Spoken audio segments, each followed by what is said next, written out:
Imagine pouring your life, $112,000 a month into your family, only to find out they think you gave them 80 cents. I'm Rachel, 30, the overlooked sister to glamorous Lana. I thought we were saving our parents together. I was wrong. They gambled it all away, forged my name on loans, and let me take the fall.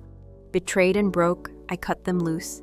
This is my story, how I lost everything, fought back, and found myself. You won't believe where it ends. My name is Rachel, and I'm 31 years old. For as long as I can remember, I've lived in a shadow that wasn't mine. It's Lana's shadow, my younger sister, the golden child, the one who could do no wrong. She's 28 now, all high cheekbones and effortless charm, the kind of beauty that stops traffic and starts conversations. Growing up, I was the practical one. Plain brown hair, sensible shoes, the kid who got straight A's but never a second glance. Lana was the dreamer, the one who'd twirl in mom's old dresses while I balanced the family checkbook at 14. I didn't mind back then. I thought that's just how families worked. One kid shines, the other holds things together. But it wasn't just childhood favoritism. It followed me into adulthood like a stubborn stain. Mom would gush over Lana's latest modeling gig, even if it was just a toothpaste ad in some local magazine, while my promotion to senior accountant at a mid-sized firm got her distracted. "Oh, that's nice, honey." Dad barely looked up from his newspaper. I told myself it didn't matter. I had a good job, a small apartment, a quiet life. I didn't need their applause. What I didn't expect was how much I'd end up paying for their indifference, literally.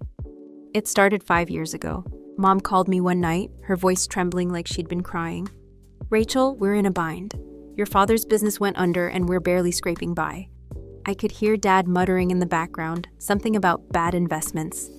They'd always lived beyond their means, fancy dinners, weekend trips to Vegas, but I didn't realize how bad it had gotten. "Lana's helping out," Mom added, "and we know you'll do your part too. You're so responsible." That word responsible, it's been my leash since I was a kid. I didn't hesitate. I started sending them $112,000 every month. It was almost my entire salary after taxes, leaving me with just enough to cover rent and ramen. I figured Lana was doing the same. She'd always bragged about her modeling paychecks, the designer bags she'd earned. I pictured her wiring the same amount from some glossy penthouse, her manicured fingers tapping the transfer button. It felt fair, like we were finally equals in something. I didn't ask for details. I trusted them. That was my first mistake. The misunderstanding crept in slowly, like a crack in a windshield you don't notice until it's too late. I'd set up the transfers under a pseudonym R. Ellis because my bank flagged the large amounts and I didn't want nosy coworkers asking questions. I told Mom and Dad it was me, but I guess they didn't listen or didn't care. One day, I got a call from Dad, his voice sharp as a razor. "Rachel, what the hell is this? 80 cents? That's all you think we're worth?" I blinked, confused. "What are you talking about? I've been sending $112,000 every month." He snorted. "Don't lie to me. We saw the statement. R. Ellis, some cheap alias, and 80 cents. Lana's keeping us afloat while you toss us pennies." My stomach dropped. 80 cents? I pulled up my bank records, my hands shaking. There it was, the transfers, clear as day, $112,000 every 30 days. I called Mom, thinking it was a mix-up. "Check again," I pleaded. "It's me, it's always been me." She didn't even pause. "Rachel, stop making excuses. Lana's sacrificing so much, and you can't even own up to this? We raised you better." Her words hit like a slap. I tried to explain the pseudonym, the bank's glitch somehow. They'd misread a decimal or a memo line. But she cut me off. "We don't need your stories. We need help." I called Lana next. She picked up on the third ring, her voice syrupy sweet. "Hey, Rach, what's up?" I told her everything, Dad's rant, Mom's guilt trip, the 80-cent lie. I waited for her to jump in to say, "No, I'll tell them the truth." But she didn't. She just sighed, long and dramatic, and said, "Wow, that's rough. I don't know what to tell you." Silence stretched between us, heavy and cold. She wasn't going to fix it. She was going to let me drown. That night, I sat on my lumpy couch, staring at the wall. I drained my savings, skipped vacations, worked overtime, all for them. And they thought I'd sent 80 cents. Worse, Lana didn't care enough to correct them. The betrayal wasn't loud or explosive. It was quiet, insidious, like a splinter you don't feel until it festers. I didn't sleep. I just kept replaying Mom's words. Lana's sacrificing so much. Was she? Or was I the only one bleeding dry? The next morning, I made a decision. I canceled the next transfer. No warning, no explanation, just stopped. If they thought 80 cents was all I could give, then they'd get nothing. I waited for the fallout, and it didn't take long. Mom's voicemail came first. "Rachel, how could you? We're family." Then Dad, "Ungrateful after all we've done." I didn't call back. I couldn't. My chest felt tight, like I'd been holding my breath for years, and finally let it go. I needed perspective, so I turned to Jasmine. She's been my rock since college, sharp-witted, no nonsense. The kind of friend who'd tell you your haircut's bad and then buy you a coffee to soften the blow.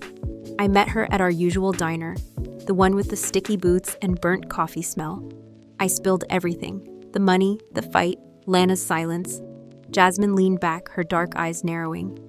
"Rach, you've been carrying them too long. You're not their ATM. What are they even doing with that cash?" Her question stuck with me. What were they doing? I'd assumed they were struggling, bills piling up, fridge empty. But then I remembered Mom's new pearl earrings from last Christmas, Dad's offhand comment about a lucky streak at the slots. Doubt crept in, cold and sharp. "I don't know," I admitted. "I never asked." "Then find out," Jasmine said, tapping her mug. "You deserve the truth." She was right. I'd been blind, trusting, responsible Rachel. But trust only works when it goes both ways. I went home and started digging bank statements, old texts, anything I could find. What I uncovered wasn't a family in crisis. It was a house of cards, and I'd been the only one holding it up. Sitting at my kitchen table, surrounded by a mess of bank statements and half-drunk coffee, I felt like a detective in one of those gritty crime shows, except the crime was my own life. Jasmine's words echoed in my head. "You deserve the truth." I'd spent years assuming my parents were drowning, that my $112,000 a month was their lifeline. But assumptions aren't facts, and I was done guessing. I started with the easy stuff. I logged into my bank's app and pulled up every transfer I'd sent over the last 5 years. The numbers stared back at me.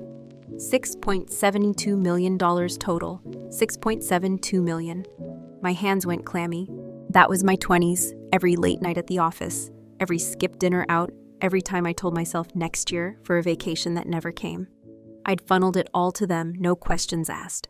And they thought I'd sent 80 cents. Next, I scoured my old texts with Mom. Buried in the mundane grocery lists, reminders about Dad's cholesterol meds were hints I'd ignored. "Picked up a new handbag today," she'd written last June, with a photo of a sleek leather tote that screamed money. "Vegas was a blast," Dad texted once, no context, like it was normal for a struggling retiree to hit the strip. I'd brushed it off as one-offs, little treats to keep their spirits up. Now those messages felt like neon signs I'd been too naive to read. I needed more than hints. I called my bank and requested detailed transfer records where the money went after it left my account. The rep hesitated, citing privacy, but I pushed. "It's my money," I snapped, surprising myself with the edge in my voice. 2 days later, an email landed in my inbox, a PDF tracing the funds to my parents' joint account. From there, it got murky transfers to unfamiliar names, cash withdrawals, a slew of payments marked miscellaneous. One name popped up repeatedly: Golden Horizon Entertainment. It sounded like a casino or a resort. My gut twisted. I Googled it.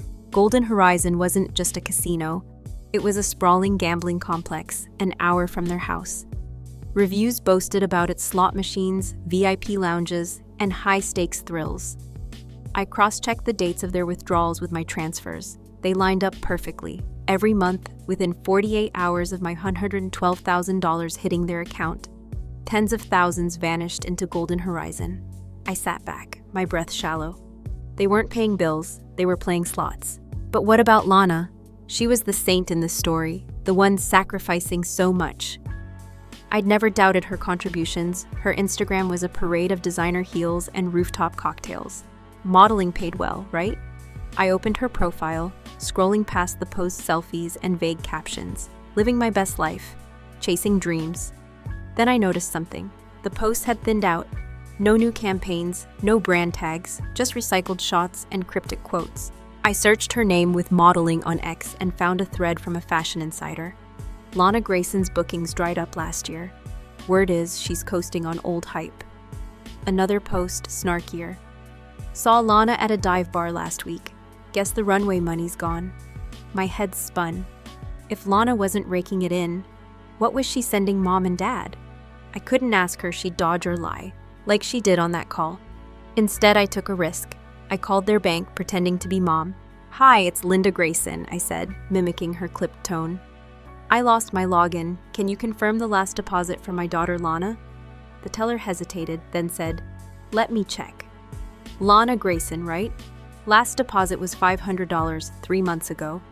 $500, not $112,000. Not even close." I hung up, my hands trembling. Lana wasn't matching my contributions. She was barely contributing at all. And my parents gambling away my life savings still had the gall to shame me over 80 cents. The room felt too small, the air too thick.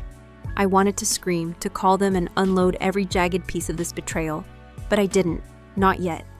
I needed to be sure. Days later, the storm broke. My phone buzzed with a text from Mom. "Rachel, the bank's calling about missed payments. Where's your transfer?" Then Dad, "You're letting us down." I ignored them. A week passed, then 2. I thought they'd give up, but I underestimated how deep their mess ran. One rainy Tuesday, I came home to a man in a cheap suit leaning against my apartment door. "Rachel Grayson?" he asked, voice flat. I nodded, wary. He handed me an envelope. "You're listed as guarantor on your parents' loans. They're $300,000 past due. We need payment, or we start seizing assets." I stared at him, rain dripping off my hood. Guarantor?" I stammered. "I never signed anything." He shrugged. "Your name's on the paperwork. Forged or not, that's your problem." He left me standing there, the envelope soggy in my hands. Inside were loan documents, 3 of them, totaling $1.2 million. My signature was scrawled at the bottom, shaky and wrong. They'd faked it. My own parents had roped me into their debt, betting I'd bail them out like always. That night, I didn't cry. I didn't break. Something shifted instead. A cold, hard clarity. I'd spent my life trying to earn their love, their approval, only to find out they saw me as a paycheck. Lana's silence, their lies. It wasn't just neglect. It was theft. I called Jasmine, my voice steady for the first time in weeks. "They're done," I said. "I'm done." "Good," she replied. "Now what?" "Now," I said, "I take my life back." The envelope from the debt collector sat on my kitchen counter for 3 days, a silent grenade. Every time I walked past it, my stomach knotted up, not with fear, but with something hotter, something I hadn't let myself feel in years. Anger. My parents hadn't just taken my money. They'd forged my name, tied me to their sinking ship, and left me to drown. And Lana, she'd watched it happen, her silence as damning as their lies. I was done being their scapegoat, their safety net, their responsible Rachel. Done. I started with the loans. I wasn't a lawyer, but I'd spent enough time crunching numbers to know fraud when I saw it. I scanned the documents, zooming in on that shaky signature. It wasn't even close to loopy, too rushed. I'd never signed a thing. I called a friend from work, Mark, who'd moonlighted as a paralegal before switching to accounting. "Can they pin this on me?" I asked, emailing him the files. He called back an hour later, voice grim. "Forged signatures are illegal, Rach. You've got a case fraud, identity theft, the works. But you'll need proof it wasn't you." Proof. I had bank records, texts, years of evidence showing I'd been their cash cow. I hired a lawyer the next day, a no-nonsense woman named Carla with a handshake like steel. "This is a slam dunk," she said, flipping through my stack of papers. "Your parents are sloppy. We'll file a police report for the forgery, freeze the loans, and sue for damages. You're not paying a dime." Her confidence lit a spark in me. For once, I wasn't just reacting, I was fighting back. The police report was the hardest step. I sat in a sterile precinct office, recounting the story to a bored-looking officer. "My parents faked my signature on $1.2 million in loans," I said, my voice steady, but my hands trembling under the table.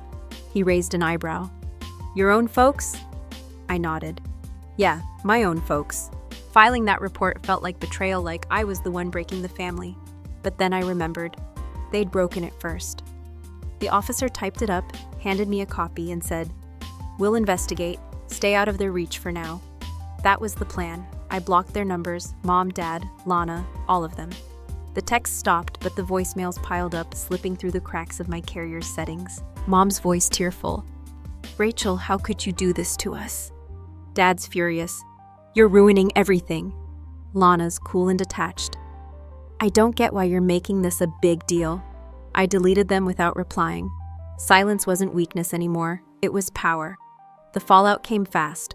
Carla called a week later. "The bank's frozen the loans pending investigation. Your parents are scrambling, calling the debt collectors, claiming it's a mistake. They're in deep now." I pictured them at home, pacing their gaudy living room with its fake gold lamps and overstuffed couch, the one they'd bought with my money. "What about the gambling?" I asked. She paused. "We subpoenaed their accounts. Golden Horizons got records of $4 million in losses over 5 years. Your transfers funded most of it. $4 million. More than half of what I'd sent. Pissed away on slot machines and roulette wheels." I didn't cry. I was past that. I just felt hollow, like someone had scooped out everything I'd believed about family and left the shell. "And Lana?" I pressed. Carla sighed. "She's a ghost. Barely any income, no assets. She's been living off them, not the other way around."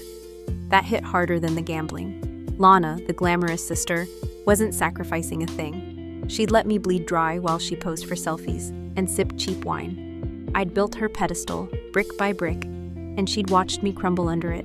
I thanked Carla and hung up, staring out my window at the gray city skyline. The truth wasn't just ugly, it was freeing. I moved fast after that. I sold my cramped apartment, Too Many Memories, and rented a smaller place across town, somewhere they couldn't find me. I changed my bank accounts, locked my credit, built a fortress around what was left of my life.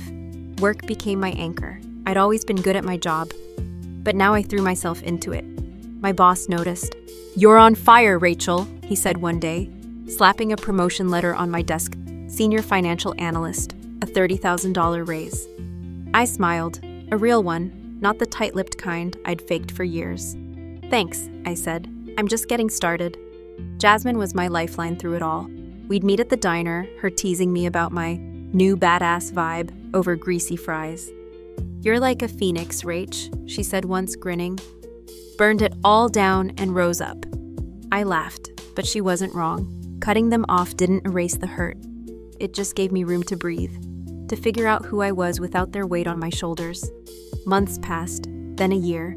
The investigation dragged on. My parents fought the fraud charges, claiming I'd agreed to the loans, but their story fell apart under scrutiny. Carla said they'd likely settle or face jail. I didn't care anymore. They weren't my problem. Lana faded too. No more calls, no more Instagram flexing. Rumors trickled back through mutual friends. She'd moved to some nowhere town, waiting tables, her modeling dreams dust. I didn't gloat. I just felt nothing. I was 32 when I realized I liked this version of me. I started hiking on weekends, my boots crunching through trails I'd never had time for. I bought a camera, snapping shots of sunsets and strangers' dogs. I laughed more, slept better. The shadow was gone, not Lana's, not my parents', but the one I'd cast over myself. I wasn't the overlooked kid anymore. I was Rachel, period. 6 years can feel like a lifetime when you're rewriting your story. I was 38 now, standing in a sunlit vineyard at Jasmine's wedding, a glass of rose in my hand. The air smelled of lavender and fresh-cut grass, and the chatter of guests buzzed around me like a warm hum.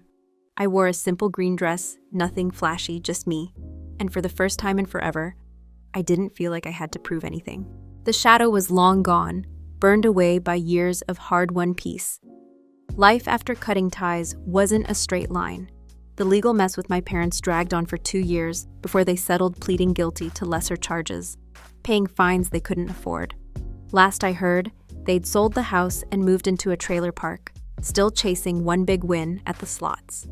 Lana bounced between dead-end jobs, her Instagram dormant, her glamour a faded memory. I didn't keep tabs. They weren't my orbit anymore. Mutual friends stopped mentioning them, and I stopped asking. The silence was a gift. Work had been my backbone. That promotion to senior financial analyst turned into another director of finance by 35. A corner office with a view I actually enjoyed. I saved up, traveled a little, A week in Iceland chasing the northern lights, a solo trip to New Orleans for jazz and beignets. I wasn't rich, but I was free. Free to buy a house with a porch swing, to plant a garden that didn't bloom for anyone but me. Free to sleep through the night without a phone buzzing with guilt trips. Jasmine stayed my constant. She'd met her fiancé, Derek, at a book club 4 years ago. Some debate over Hemingway turned into coffee, then love. Watching her glow today, in a white dress with wildflowers in her hair, I felt a pang of pride. She'd pushed me to fight, to heal, and now here we were, celebrating her. I was her maid of honor, which meant a speech later, but for now, I lingered by the dessert table, eyeing a chocolate tart and soaking in the moment. That's when I met Noah. He was leaning against a wooden post, a beer in hand, watching the dance floor with a half smile. Tall, broad-shouldered, with dark hair graying at the temples, maybe 40, give or take. He caught me staring, and I didn't look away. "You're not dancing," he said, nodding toward the crowd swaying to some upbeat acoustic tune. I shrugged. "Not my thing, you?" He grinned, a lopsided thing that crinkled his eyes. "Only if someone drags me out there." We got talking. He was Derek's cousin, a carpenter who'd driven up from the coast for the weekend. He had a quiet way about him, steady, unhurried, like he'd seen enough to know what mattered. "So, maid of honor," he said, glancing at my boutonniere. "Big responsibility," I laughed. "Yeah, mostly keeping Jasmine from bolting when she saw the cake was late." He chuckled, and it felt easy, natural, like we'd skipped the awkward small talk and landed somewhere real. The night unfolded in snapshots. Noah grabbing me a second drink, us debating whether chocolate or lemon tarts were superior. He was wrong, chocolate wins.